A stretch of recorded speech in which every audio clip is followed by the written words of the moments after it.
আল্লামা যখন ইন্তেকাল করলেন, আমি তখন মালয়েশিয়া থেকে যুক্তরাষ্ট্রে একটা কনফারেন্সে যোগ দিতে যাচ্ছি, কাতার এয়ারলাইন্সে। মালয়েশিয়া থেকে দোহাতে নামলাম।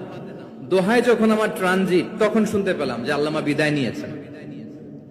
সোশ্যাল মিডিয়ায় শুনে বিশ্বাস করতে পারলাম না। মুহূর্তের মধ্যেই মাসুদ সাইদি ভাইকে মেসেজ করলাম, উনি কোনো উত্তর দিতে পারলেন না।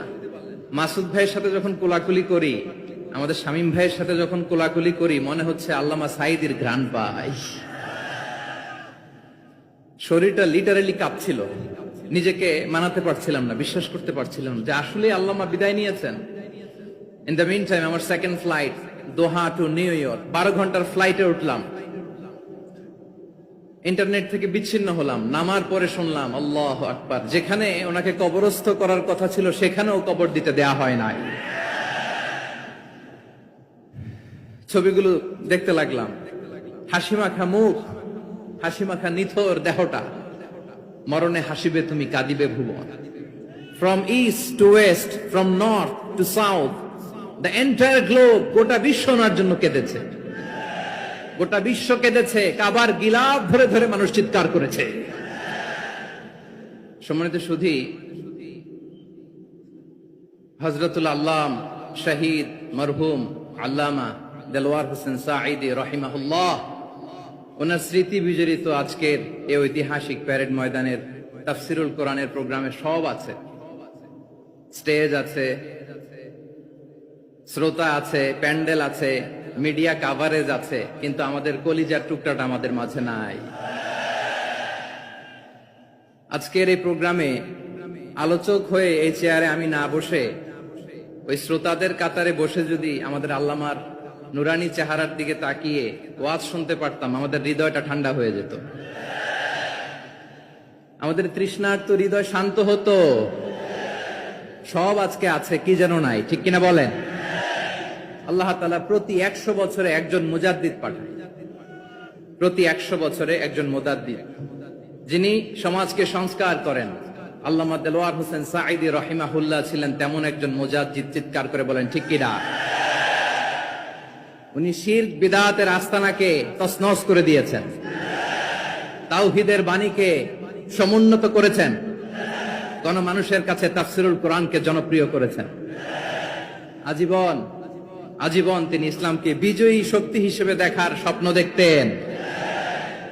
এত প্রাঞ্জল ভাষা, এত চমৎকার আধুনিক প্রেজেন্টেশন, গণমানুষের কাছে কোরআনের তাফসিরকে এভাবে জনপ্রিয় করে তোলার মতো ব্যক্তিত্ব আল্লামা সাঈদী ছাড়া দ্বিতীয় কেউ এই বাংলার ভূখণ্ডে নাই। এই যে তাফসিরুল কোরআন, এই যে টার্মিনোলজি, এই টার্মটাই উনি আসলে জনপ্রিয় করেছেন। আমরা আগে জানতাম না যে এভাবে তাফসির করা যায়, এভাবে scientific indications of the Holi কোরআনকে মানুষের কাছে পেশ করা যায়, এভাবে এত জীবন ঘনিষ্ঠ করে, এত ইন্টারেক্টিভ করে কোরআনের কথাগুলো মানুষের কাছে উপস্থাপন করা যায়। উনি অন্যায়ের বিরুদ্ধে সবসময় সোচ্চার ছিলেন, প্রতিবাদী কণ্ঠস্বর ছিলেন। ওনার আলোচনা শুনলে দেহের রক্ত টকবক করে ফুটতে থাকতো। আল্লাহু আকবার, আল্লাহু আকবার, আল্লাহু আকবার।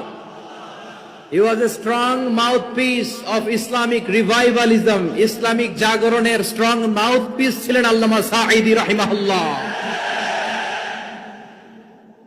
অনেক দোয়া পেয়েছেন, আমরা পড়েছি, এমন জীবন তুমি করিবে গঠন, মরণে হাসিবে তুমি কাঁদিবে ভুবন। গোটা বিশ্বকে তিনি কাঁদিয়েছেন। আল্লামা যখন ইন্তেকাল করলেন, আমি তখন মালয়েশিয়া থেকে যুক্তরাষ্ট্রে একটা কনফারেন্সে যোগ দিতে যাচ্ছি, কাতার এয়ারলাইন্সে। মালয়েশিয়া থেকে দোহাতে নামলাম। দোহায় যখন আমার ট্রানজিট, তখন শুনতে পেলাম যে আল্লামা বিদায় নিয়েছেন। সোশ্যাল মিডিয়ায় শুনে বিশ্বাস করতে পারলাম না। মুহূর্তের মধ্যেই মাসুদ সাইদি ভাইকে মেসেজ করলাম, উনি কোনো উত্তর দিতে পারলেন না। মাসুদ ভাইয়ের সাথে যখন কোলাকুলি করি, আমাদের শামীম ভাইয়ের সাথে যখন কোলাকুলি করি, মনে হচ্ছে আল্লামা সাইদির ঘ্রাণ পাই। শরীরটা লিটারালি কাঁপছিল, নিজেকে মানাতে পারছিলাম না, বিশ্বাস করতে পারছিলাম যে আসলে আল্লামা বিদায় নিয়েছেন।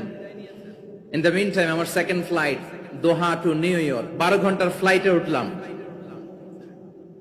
ইন্টারনেট থেকে বিচ্ছিন্ন হলাম। নামার পরে শুনলাম আল্লাহু আকবার, যেখানে ওনাকে কবরস্থ করার কথা ছিল সেখানেও কবর দিতে দেয়া হয় নাই। ছবিগুলো দেখতে লাগলাম। হাসি মাখা মুখ, হাসি মাখা নিথর দেহটা, মরণে হাসিবে তুমি কাঁদিবে ভুবন। From east to west, from north to south, the entire globe, গোটা বিশ্ব ওনার জন্য কেঁদেছে। গোটা বিশ্ব কেঁদেছে, কাবার গিলাফ ধরে ধরে মানুষ চিৎকার করেছে। এর চেয়ে শ্রেষ্ঠ মৃত্যুকার হতে পারে? আমাদের আল্লামার আর কি পাওয়ার ছিল বলেন? আর কি পাওয়ার ছিল? কুল্লু নাফসিন যায়িকাতুল মাউত, যারাই দুনিয়াতে আসবে তারা ইন্তেকাল করবে, এটা আমরা মেনে নেই, এটা আমরা জানি। কিন্তু অবাক করা বিষয় হচ্ছে আমরা আজও জানি না আমাদের আল্লামার মৃত্যু কি স্বাভাবিক হয়েছে নাকি এটা পরিকল্পিত মেডিকেল কিলিং ছিল। এটা যে পরিকল্পিত মেডিকেল কিলিং ছিল এটা ধারণা করার পেছনে অনেক কারণ আছে। তিনি আধিপত্যবাদের বিরুদ্ধে সোচ্চার ছিলেন, ফ্যাসিবাদের বিরুদ্ধে সোচ্চার ছিলেন, রাজনৈতিক প্রতিহিংসার শিকার ছিলেন। এজন্য এটা মেডিকেল কিলিং হতে পারে এ ধারণা আমরা করতেই পারি। আওয়াজ করে বলেন ঠিক কিনা? যে সময়টা আমরা কাটাচ্ছি এত সুন্দর সময় বাংলাদেশ আর পাবে না। আমাদের জন্মের পর থেকে এরকম চমৎকার সময় আমরা পাই নাই। এটাই আসল সময়। আমরা ইন্টারিম গভর্নমেন্টের কাছে দাবি জানাই, উচ্চতর তদন্ত কমিটি করে এটা কি হত্যাকাণ্ড ছিল নাকি স্বাভাবিক মৃত্যু ছিল, এই রিপোর্ট গণমানুষের কাছে প্রচার করে জানাতে হবে। এই দাবির সাথে কি সবাই আপনারা একমত? কারা কারা একমত হাত তুলে দেখান।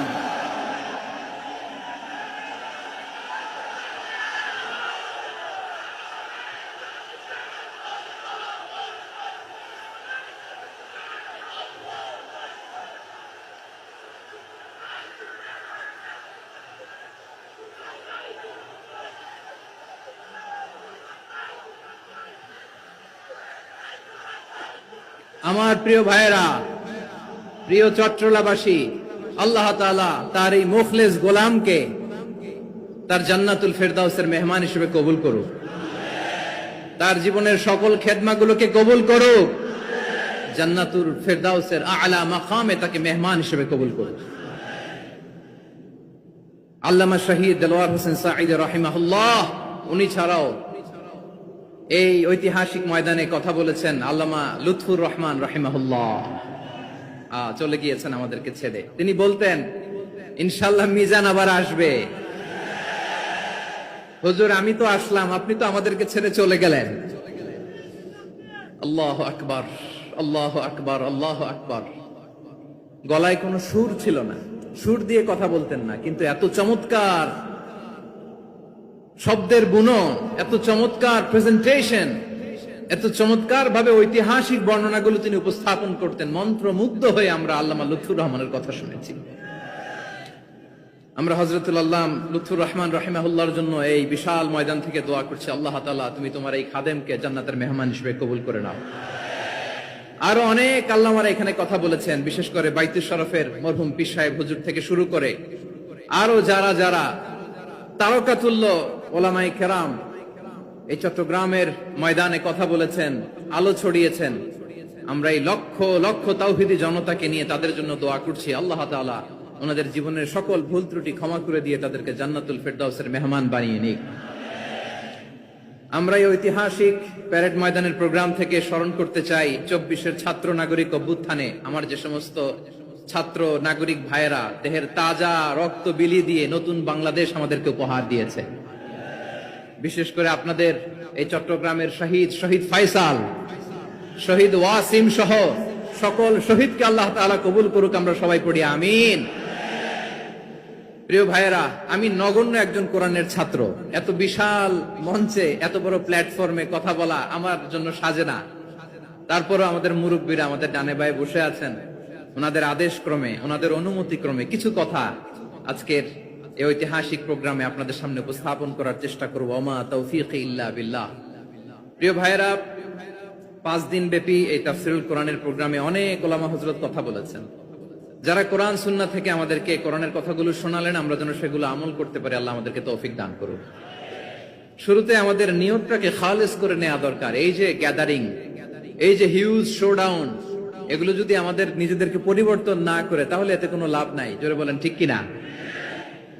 এই প্রোগ্রাম যদি আমাদের জীবনকে পরিবর্তন করে, আমাদের চিন্তার ডিএনএ কে চেঞ্জ করে দেয়, তাহলেই চট্টগ্রামের প্যারেড ময়দান সার্থক।